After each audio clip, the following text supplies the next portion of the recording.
Caryl, pam wnes ti dechrau defnyddio Instagram? Nes i ddechrau pan ges i fy mab cynta.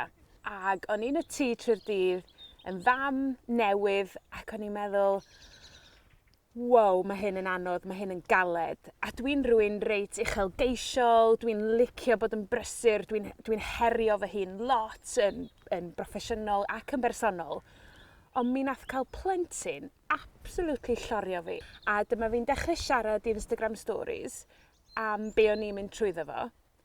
Ac oedd yr ymateb just yn syth. Oedd yr ymateb gan rieni eraill yn dweud, fi hefyd, dwi'n mynd credu bod hyn mor anodd, diolch am siarad allan. Wyt ti'n meddwl weithio mae'r kind of mumfluencers sydd just yn rhannu y positives a dim y ansarwydd anodd, efo falle cyfrifoldeb i dangos dydy popeth ddim yn amazing trwy'r amser? Mae o fyny i ti fel unigolyn hefyd i just cadw mewn co.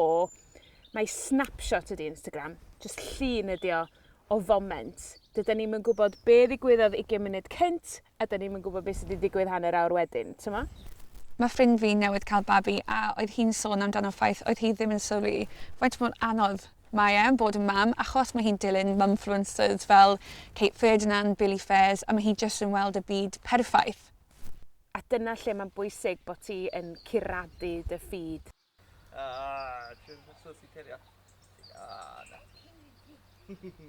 Ti di llwyddo i cael cymorth diolch i Instagram, felly sut oedd hwnna digwydd? Un diwrnod oedd y genod just yn bod yn anodd. Wel, just bod yn fabis, really. Ac o'n i just yn teimlo'n hollol overwhelmed, a dyma fi just yn dweud, allai'n gwneud hyn ar ben yn hun. A fel o'n i siarad ar Instagram, dyma fi just yn digwydd gofyn, oes na rhywun allan yna cyfo diddordeb dod ata fi i helpu. A digwydd bod, dyma yna ferch yn cysylltu efo fi yn dweud bod hi'n mynd i astudio i fod yn fydwraig yn Abertawe a bydde hi wrth i bodd yn cael magu mwy o brofiad gyda babis bach.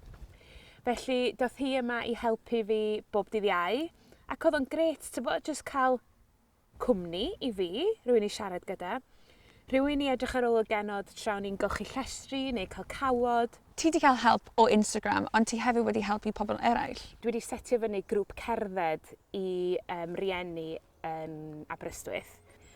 A mae hwnna wedi mynd o nerth i nerth, so dwi wedi ffeindio hwnna yn rhywbeth sy'n helpu fi lot. Achos o'n i ddim yn sylweddoli gymaint o'n i angen siarad gyda pobl eraill tan y grŵp cerdded ar ddydd Gwener.